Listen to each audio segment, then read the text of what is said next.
Hello students, a very good evening to all of you. Welcome to my channel. This is a very important class on it is easy to learn theory series, and today we will talk about a new theory, that is gaze theory. But before starting, I want to give you a brief introduction about myself. My name is Prishti Mukherjee. I have qualified NTA UGC NET exam in English literature 4 times and have also qualified West Bengal state examination. I have 3 years of teaching experience. Moreover, I have also taught in NPTEL online course from IIT Madras 3 times. And currently I am working at Rajkamal Saraswati Vidya Mandir, Dhanbad, Jharkhand. So today's class is all about gaze theory.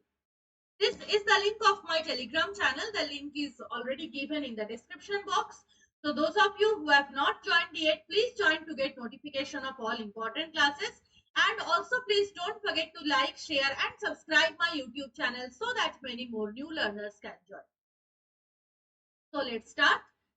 So gaze theory is actually a part of all the other theories which we have already discussed, like the theories associated with cultural studies, the theories of Michel Foucault and other feminist critics. Each and every theorist, they talked about this particular term, gaze theory. So we will discuss about that today. Now, first of all, the very first question comes that what is gaze? Defining the gaze. So gaze is a term, if we look at the dictionary meaning of gaze, then gaze means to stare at something intently. We all know that to stare at something intently, as per Oxford English Dictionary, it means gaze. But what is the meaning of gaze in literary theories? In theory, it means an individual's awareness of other individuals. So basically, gaze theory is concerned with the way we look, and you are all aware of the fact that non-verbal expressions, which includes our face, our eyes, our way of talking, all these things reveal much about one's personality rather than the verbal expressions or the written communication. Right? It is often said that non-verbal expressions are the most trustworthy, so to say. So in theory, it means an individual's awareness of other individuals, the way we interact in society, the way each and every individual, they are getting awareness of other individuals, of other members of society, as well as in their families, in their friend circle. This is about gaze. So in gaze theory, if we look at the overall discussion of gaze theory, then three main points will come. First point is that looking is a cumulative process. The gaze theorists, they believe that our way of looking, it is not simply that we look at the things. This way of looking has a number of definitions, has a number of types. And the way we look at someone, it reveals something about our social and cultural existence. The way we look, the way we perceive others or the situations or the society, it reveals something about our own social and cultural existence, which means our own upbringing. You often heard the term that we often say about some people that his or her way of looking is very bad. If someone is looking at you obscenely, you will easily identify it, right? Maybe the person is saying very good things, but the way he is noticing you, the way he is measuring you, you will find that there is something wrong in it. Now, how can we identify that? We identify because of this gaze. The gaze is a very complex idea. It is not about looking at someone, rather the way you are looking and the relationship you have with that particular person, that is different, right? For example, the way a teacher looks at the students, that is a different looking. The way one teacher looks at another teacher, that is a different looking colleagues. The way the head of the institution, or maybe the professor or the principal, he or she looks at his colleagues or his students, that is different. So the idea of, now don't get confused, gaze is not always related to obscenity. No, it is not the fact. It is a part of gaze theory, right? Gaze means the way we look at others, very simply. And it is very common that our way of looking, it reflects our own perception, our own point of view, the behavior which we are ready to show, our sense of morality, our sense of upbringing, sense of behaving with others, the process of socialization, everything. The gaze theorists say that looking is interactive. Now, one person is looking at another. That doesn't mean that both are passive, they are just looking. No, looking also has a kind of interaction. What kind of interaction? It is a non-verbal interaction. And you also have heard this thing that eyes reveal much about a character, right? Someone's good intentions or bad intentions, they can hide it, but their eyes never speak false. So your eyes reflect your honesty, and your eyes also reflect the fact that you are crooked, or you have some bad intention, or you have some obscene desire in your mind, right? So gaze theorists are focusing on that particular fact, that looking is interactive, because the person to whom we are looking at, if that person has enough ability to understand or to interpret the looks, then it may reveal certain things which we don't want to reveal. So eyes are, in that sense, a reflection of our unconscious mind. It often happens. You are trying your best to hide your bad intentions. For example, you dislike a person, and the situation is thus that you have to show respect to him or her because he is at the top level, or maybe he is your boss.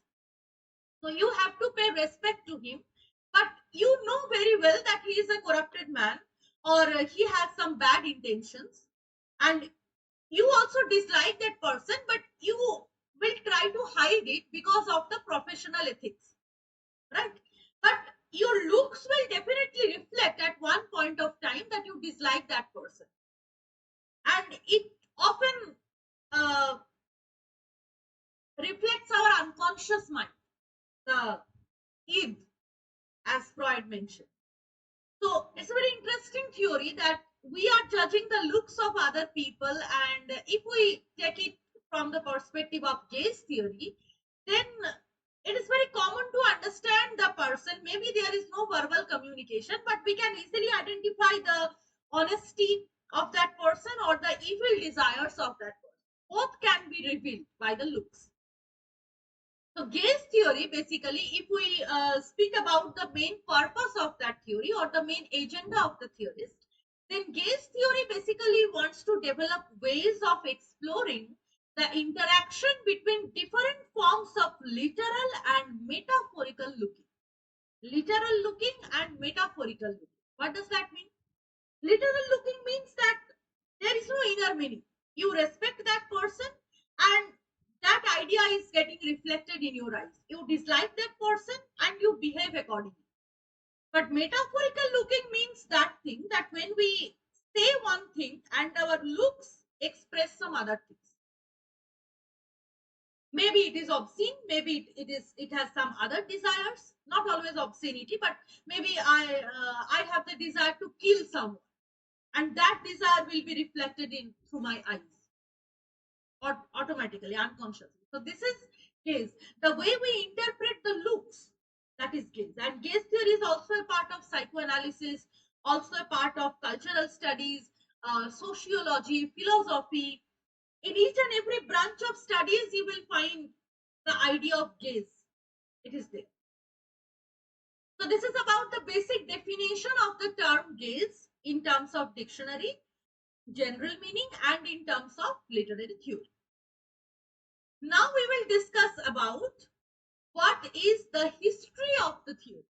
Actually, if we try to define it, then Gay's theory cannot be traced as a proper branch of literary theory, as we have discussed structuralism, post-structuralism, post-modernism, post-humanism, psychoanalysis, post-colonialism. They have a one particular starting point, right? But the history of the gaze theory, it has no particular starting point actually. The way the discussion starts, the way psychoanalytic critics, they started discussing about human mind, human way, ways of behavior, the way human beings are associated with society. So automatically the idea of gaze comes. So there is no proper starting point in that sense of gaze theory. Then, but if still we try to identify or try to find out that what is the origin of the theory, then the first work that comes to our mind where the idea of gaze is addressed not as a separate branch of theory, but in the context of human existence and human association of human beings with society, the idea of gaze was reflected.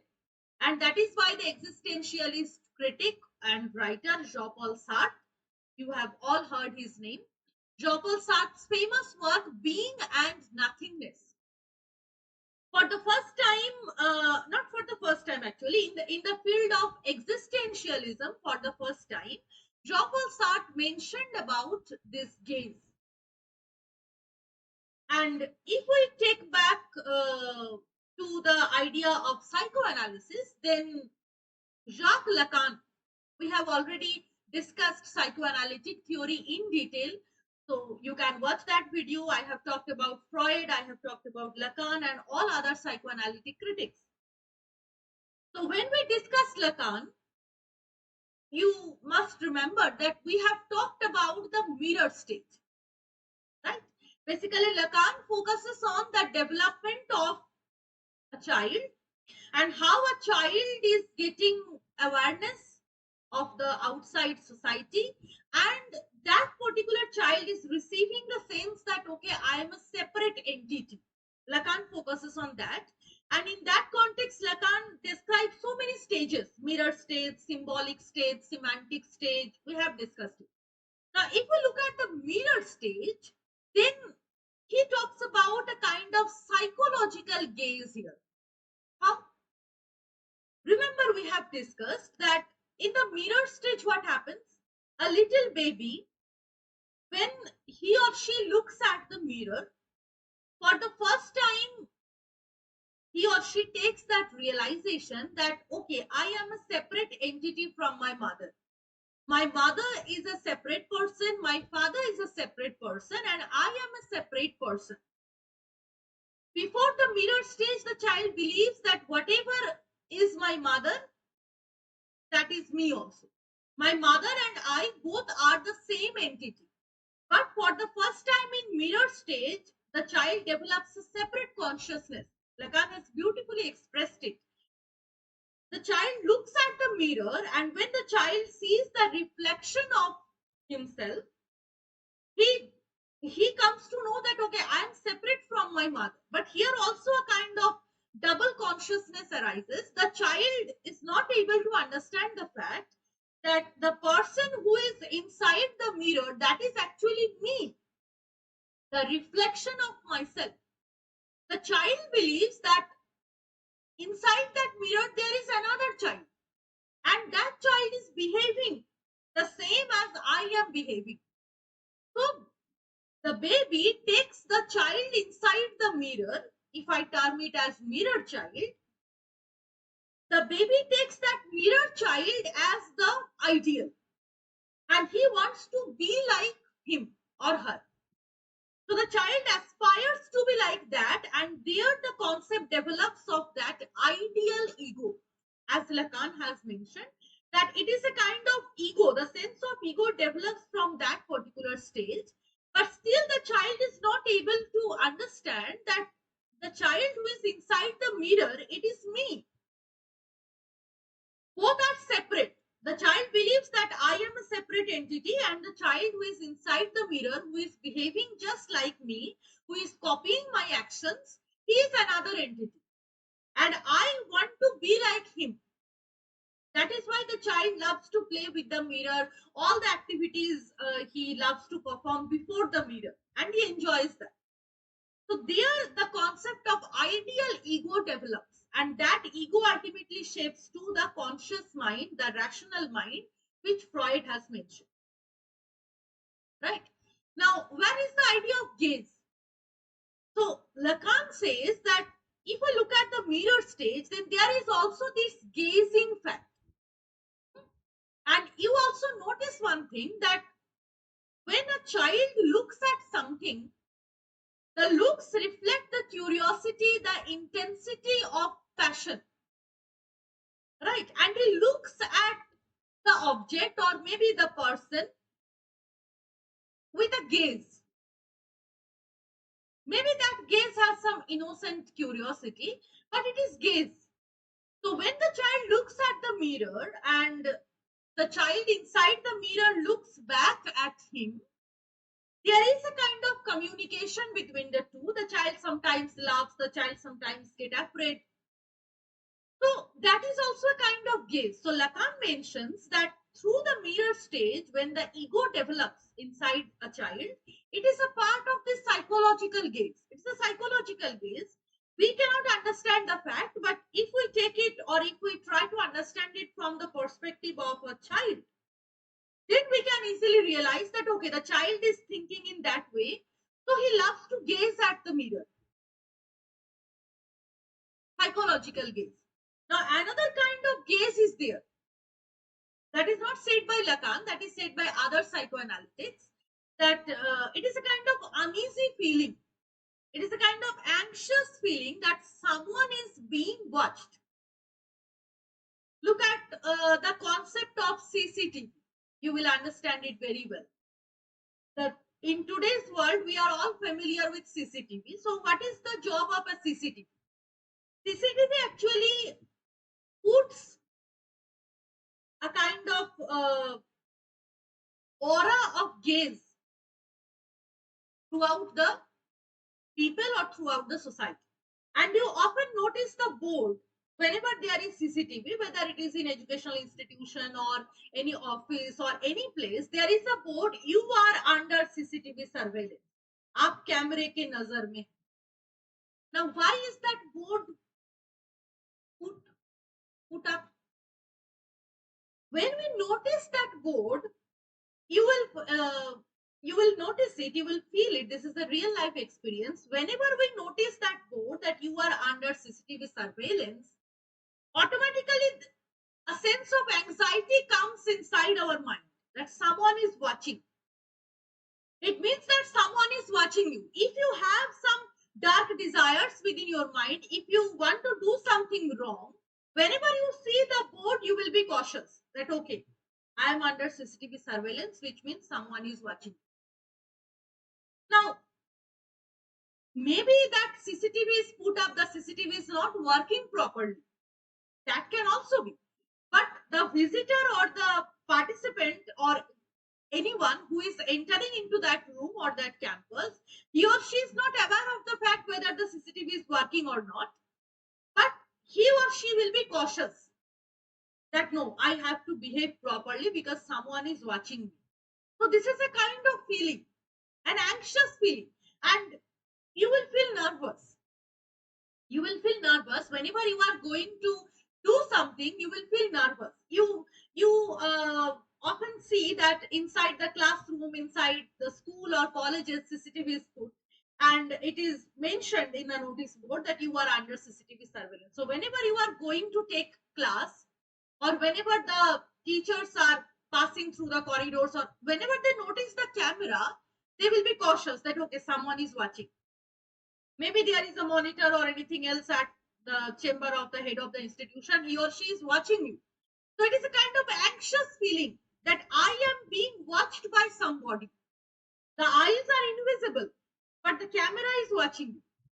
The students will also be disciplined. The teachers will also be disciplined, and the whole system will be under your control, right?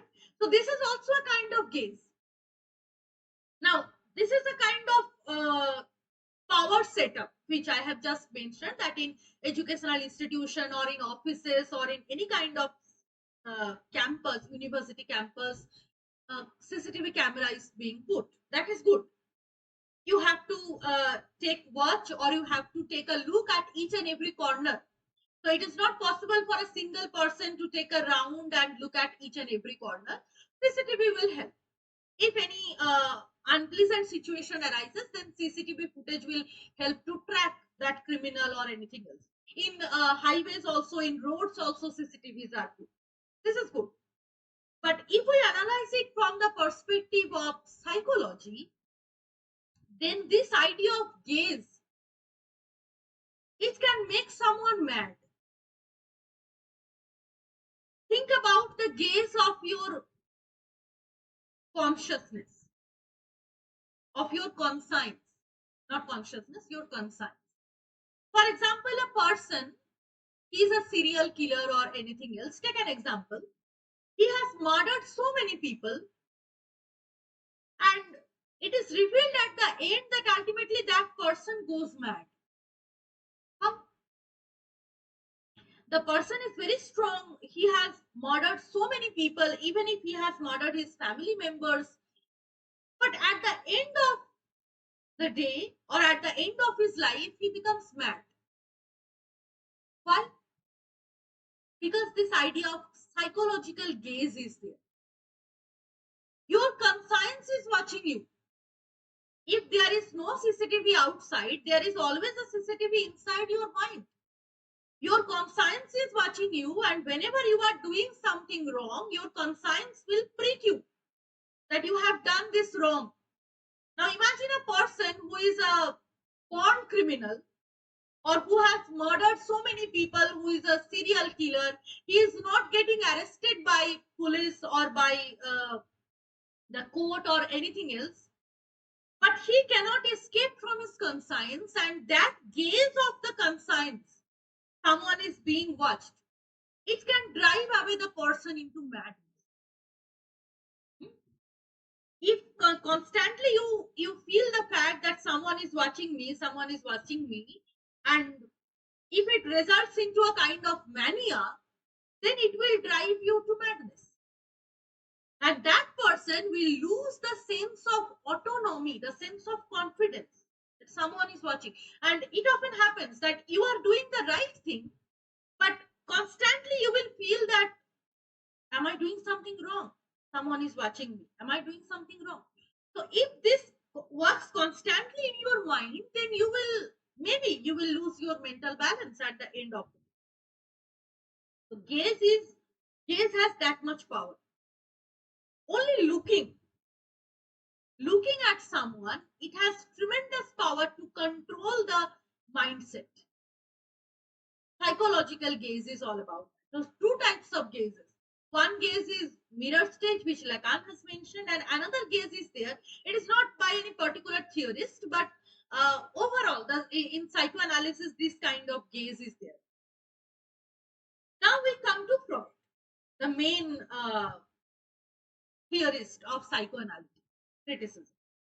So Freud has written an essay, 3 essays on the theory of sexuality. We all know that Freud is famous for the theories of sexuality and the tripartite division of mind. We are all aware of that. Published in 1905. Now, in this particular essay, Freud has mentioned a term called scopophilia. Scopophilia. What does it mean? It means that it is a kind of gaze in which we consider others as objects and subjects them to a controlled and curious gaze. Now notice these two words, controlled and curious. Objectifying others. Objectifying others. You are not even considering the person as human. You are looking at someone in such a manner as if he or she is an object, and with that gaze, he or she will be under your control. Think about hypnotism. Hypnotism is also a part of gaze theory. Very interesting thing. Hypnotism. So hypnotism is all about gazing. The way you look at the eyes of the person, if you have that particular technique, if you know how to hypnotize a person, then he or she will automatically be under your control, and whatever you do or whatever you instruct them to do, they will do it. Right? So this is about the gaze, the controlled and curious gaze of a person. When we consider that person as an object, we or the person who is hypnotizing others, he can easily control the behavior or the mindset of that person by only looking. There is no physical force, there is not any kind of violence. You just look at someone and that person will be under your control. This is the easiest way of controlling the mind. Right? So Freud talks about this gaze, but in terms of sexuality, obscenity, copophilia, and you can also identify it as objectifying female body and controlling the behavior of that female totally. This is also another kind of gaze, copophilia. Now comes the main part of gaze theory, which is actually popularized by the theorist Laura Mulvey. You are all aware of the work Visual Pleasure and Narrative Cinema, the political use of psychoanalysis. So Laura Mulvey has extended the idea of gaze into the film world. Visual Pleasure and Narrative Cinema, it's a very famous work in the field of gaze theory. Now, what is the argument of Laura Mulvey here? Laura Mulvey mentions the idea of voyeurism. Voyeurism, you all know, it is a kind of psychological imbalance, sexual imbalance. When a man or a male figure feels the sexual pleasure by looking at a female body, very simply, that is voyeurism. So Laura Mulvey mentions how this idea of voyeurism is integrated into films or advertisements, anything. That is why narrative cinema, look at the title, visual pleasure. All the films give us visual pleasure, but it is not that kind of visual pleasure that you see a beautiful action scene, a beautiful historical scene, and you will feel pleasure. No, it is not that kind of pleasure. Particularly the pleasure of looking at a female person, an actress, that kind of pleasure. So visual pleasure and narrative cinema.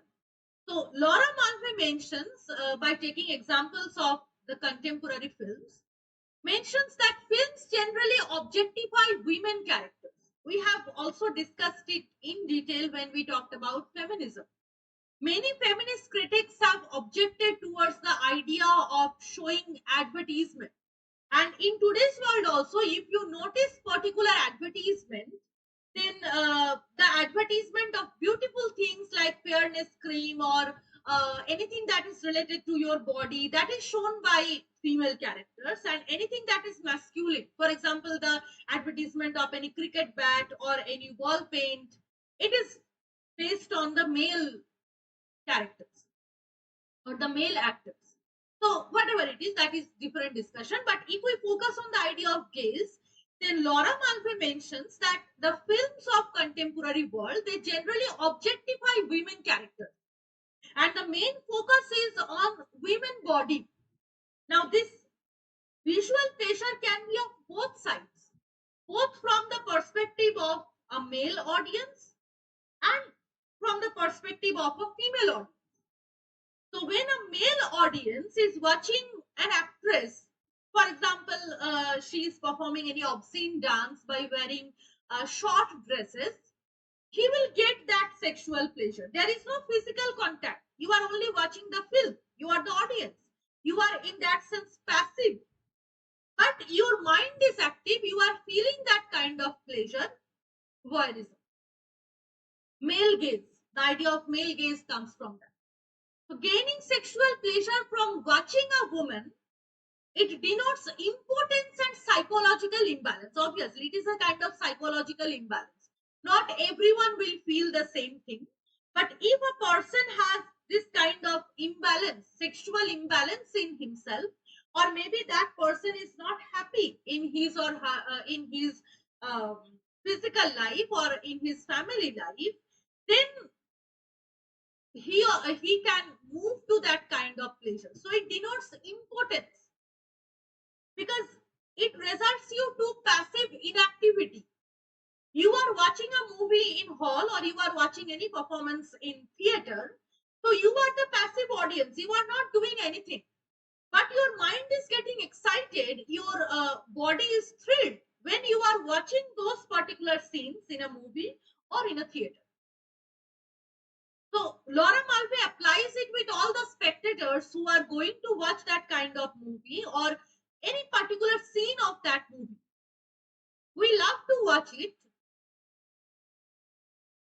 because of this pleasure. Apparently, we are denying it, but inwardly we feel happy to watch that kind of thing. That is an example of voyeurism.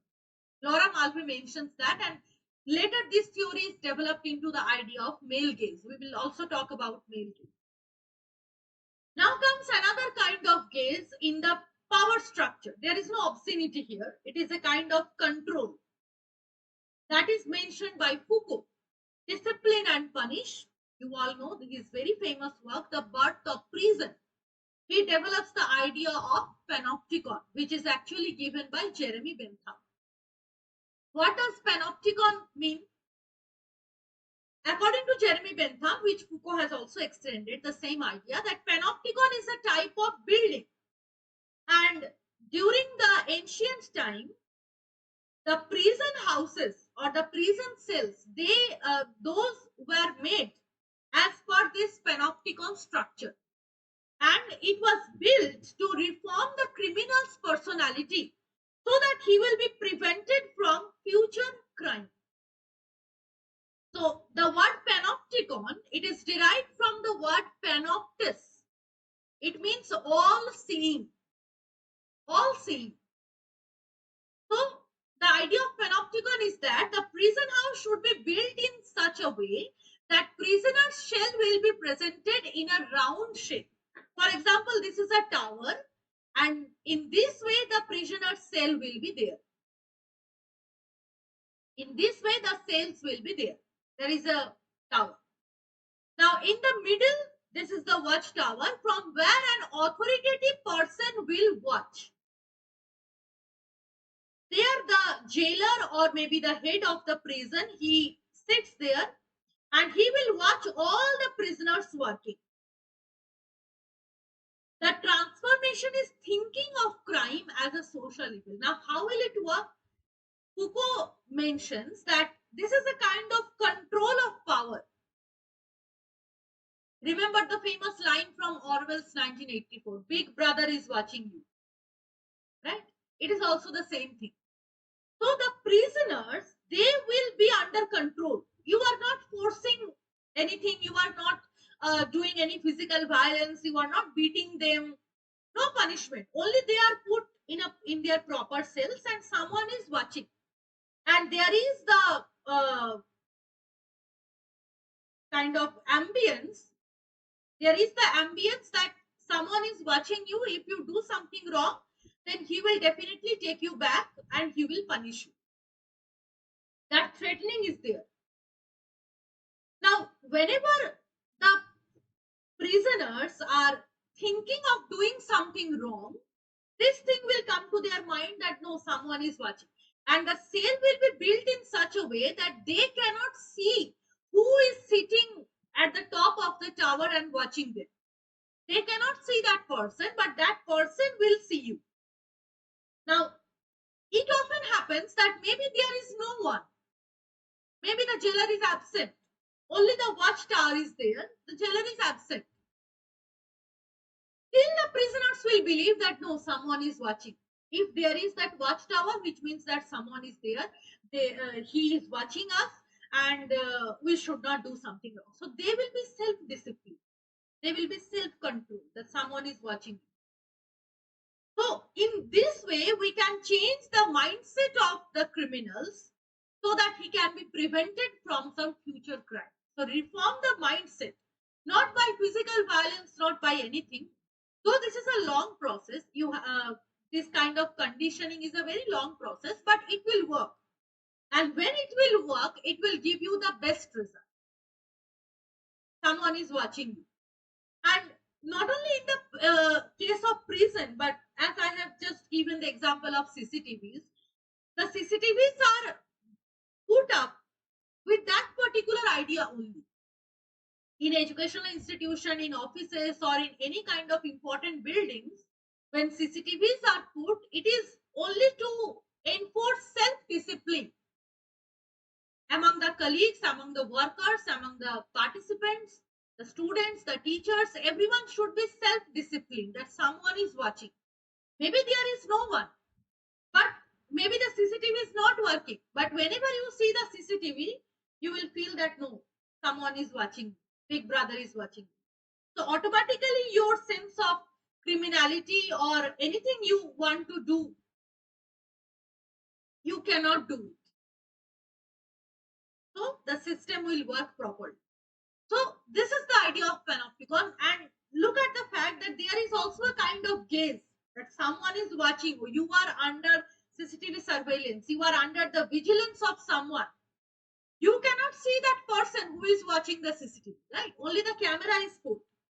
The monitor is in some other place. Maybe the principal or the your boss is watching you. You cannot see your boss, but you will feel that no, if there is CCTV, then he must watch you. So if he is watching you, then you cannot do anything wrong. So automatically you will be disciplined. So this is gaze. This is the power of gaze in terms of politics or in terms of power structure. Now we talk about male gaze and female gaze. Male gaze we have already discussed. And if we talk about the particular term male gaze, then it is not developed by Laura Mulvey. It is developed by John Berger's Ways of Seeing, published in 1972. So John Berger has extended the argument of Laura Mulvey, and he mentioned that the difference between how men and women view and are viewed in art and society. How men and women look at each other, they view each other, and how they are viewed by the authoritative person of the society or by the culture of the society. So this quotation is taken from the work Ways of Seeing. Ways of Seeing. So what does it mean? It will clear the concept of male gaze before you. Men act and women appear. Men look at women. Women watch themselves being looked at. And look at this line. Think about the idea of voyeurism. A man is watching a woman with the idea of voyeurism. The man is getting the sexual pleasure. The woman is not watching the man, but the woman will enjoy the fact that she is being watched by someone in that particular way. So women also enjoy, sometimes, not always, women also enjoy themselves being looked at in that way. This determines not only most relations between men and women, but also the relation of women themselves. Think about homosexuality. The way a woman is looking at another woman, the way a man is looking at another man. The surveyor of woman in herself is male, the surveyed female. What does that mean? I hope you remember the idea of the self, in which it is mentioned that uh, the idea of masculinity and femininity, these are arbitrary. In each and every person, there is one masculine self and one feminine self. Right? Inside a female, there is one masculine self, and inside a male, there is one feminine self. Right? So, Berger is talking about the thing. The surveyor of woman in herself is male. When a woman, for example, think about the fact that two women, two friends, two female friends, they are talking with each other. Now, one female friend is showing some obscene gestures, or maybe in her dress up or anything in her outlook, there is some obscenity. Other female friend will try to hide it. Okay. And she will make her cautious that look at yourself, you are not looking very proper. So take this or cover your body with that and then go outside. But she's also a female, but she's instructing other female that no, don't go in that way outside.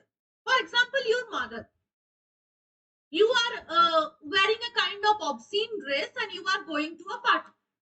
Your mother will prevent you, saying that no, you are going to a public gathering, you are a lady, so you have to be in a proper decent way, you have to look decent, so wear this dress and go, wear a sari or anything else and you can go. If you are wearing a dress, then take the dupatta properly and go.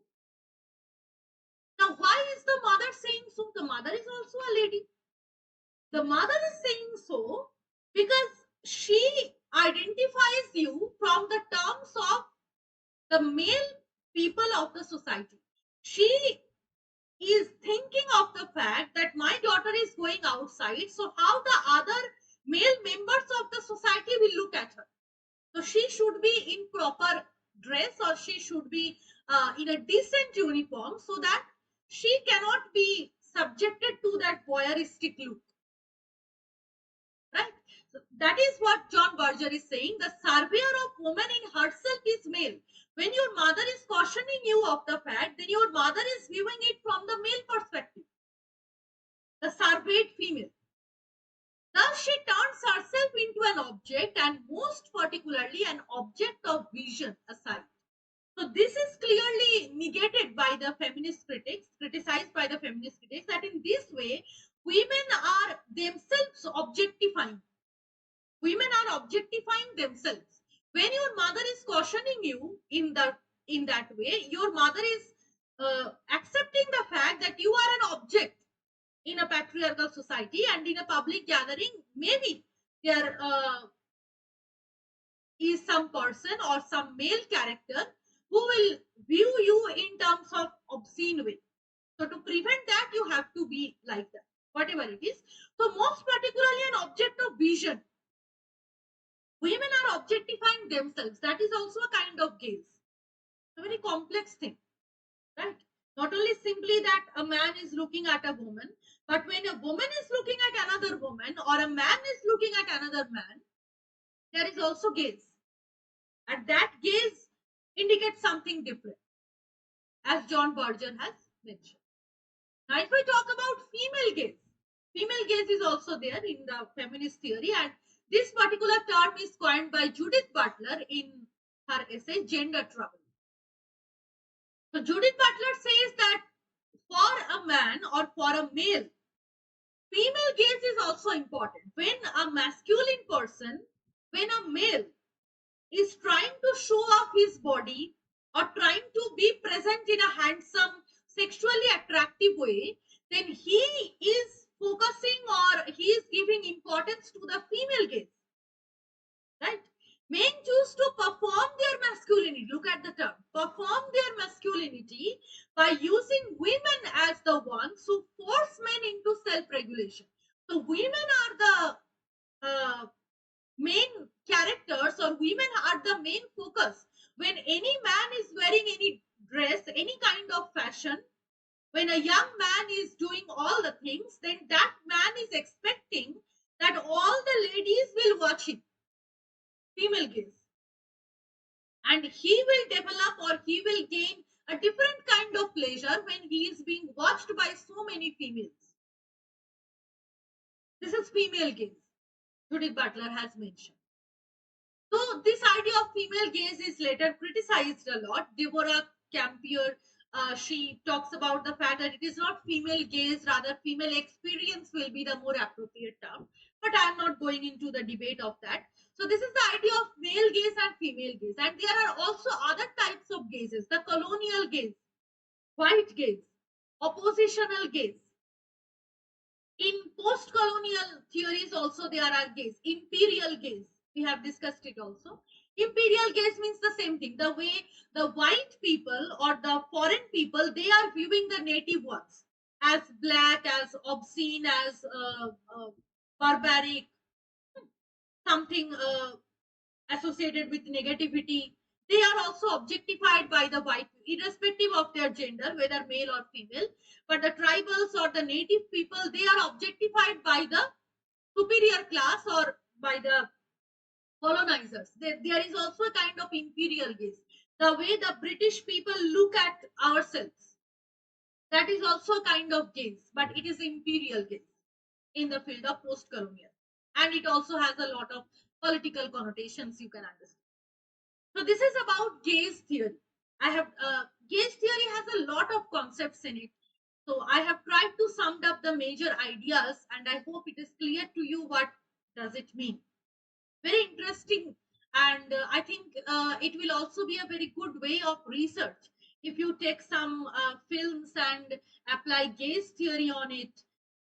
It will be a very interesting research and also very interesting study.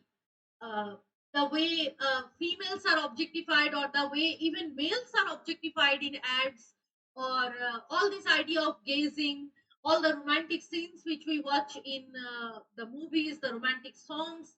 So the filmmakers who are making that particular scene, maybe they are also thinking about that gaze theory. So gaze theory is such a concept which is not only related to literature, but it can be extended more to the cultural world. Think about paintings also. Yeah, not only films, but in terms of paintings, obscene paintings are there. Any kind of beautiful romantic paintings are also there. So painting can also give you visual pleasure, and you can apply all the idea of voyeurism and male gaze, female gaze to that particular painting. Right. So anything that is associated with art and culture, that we can see, any kind of videos, any kind of songs, paintings, films, romantic scenes, everything can be a part of gaze theory. So it will be a very interesting study if you like to. So I hope you enjoy the class. If you have any doubt, any queries, you can put it in the comment section. So that is about today's class. Thank you all for watching. See you very soon in the next video. Bye bye. Have a nice day.